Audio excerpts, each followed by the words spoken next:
Yo, what's going on in the music industry? There's so much drama and conspiracies around the business.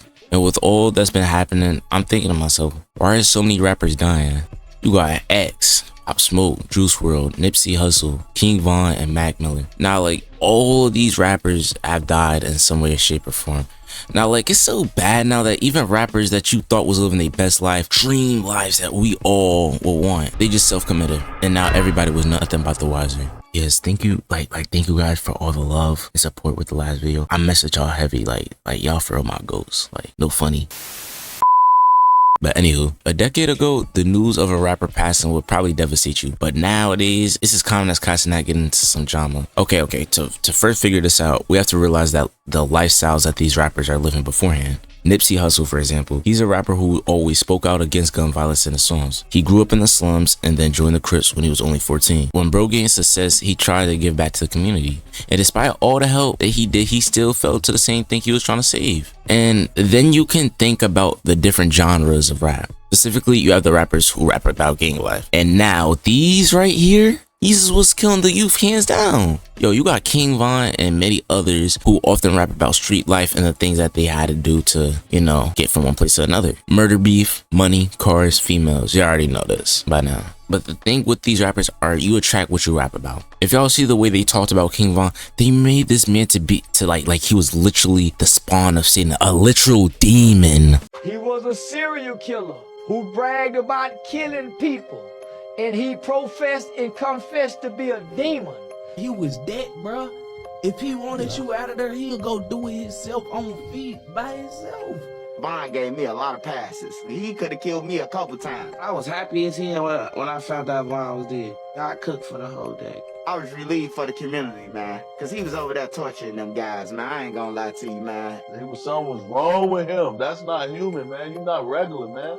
He was the devil, man. His ops always preyed on his downfall. And like everybody did. And the thing about these rappers who talk about this life is they often live in it and then get caught up by it. Then these kids try to follow all that they're seeing and then get caught up in the same process as well. Yo, this man is literally in high school. He hasn't even experienced his own car, hasn't seen the age of 18 yet, and he's already gone like that just for being a drill rapper. Low-key, I blame the culture. Like many of the parents, they really don't take some of the things these kids do serious, and they're kind of neglectful, and it's sad. But drill artists have some of the best music, and hands down, I'll listen to some of them, but it's often found at the times that they attract the same thing that they rap about. And for some reason that many of these gangs incorporate their rap moniker, Young Thug, and they involve themselves in RICO and, you know, strategically murder and racketeer cases. For example, Young Thug and his YSL label, they were branded around the world and specifically in Atlanta. All of his music videos were popular, but they marketed towards his gang signs and, you know, the term slot, slime, and phrases that he encapsulated within the media. And of course, you have the rap beef with YF and Lucci on social media, where all the murders and violence started happening between both YSL and the Bloods. But meanwhile, this was all just a front for Thug to steal, murder, and rob people that was against him all through his music and through his gangs. And this all taught you that this is all bigger than music. That's what I'm talking about. This shit means something to me, man. Young Thug was in prison and he barely made it out alive, while many others in the gang life who make music, they really don't have the same luxury of even making it out. Okay. All right, let me take a little breather.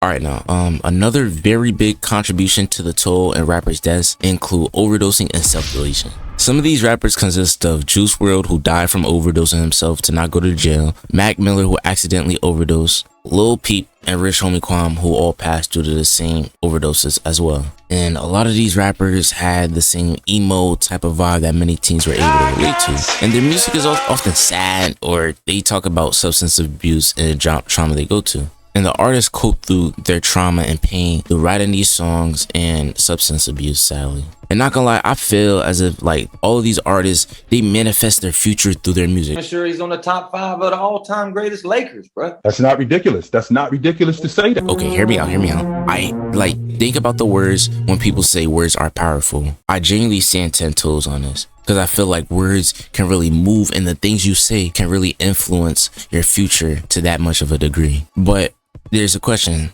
Why is this rooted in our culture and community? And not gonna lie, if I'm wrong about this, please let me know, because I would love to be right. But I really don't see famous like pop and very upbeat white artists who really die from tragic circumstances. And I mean people getting killed in broad daylight. Our genre is the main one as far as I know who's really doing it like that and that this happens to. Well, I feel many who are still rich and famous still stay in the same environments that they started in. And most of these rappers' beginnings often are trouble, you know. They all grew up in the hood or slums of, you know, very poverty-driven cities in the US. But many of them stay in their old hoods and still try to live, you know, the street life when they're rich and famous and they don't have to. Other influential rappers such as Snoop Dogg talk about this. A pen created this.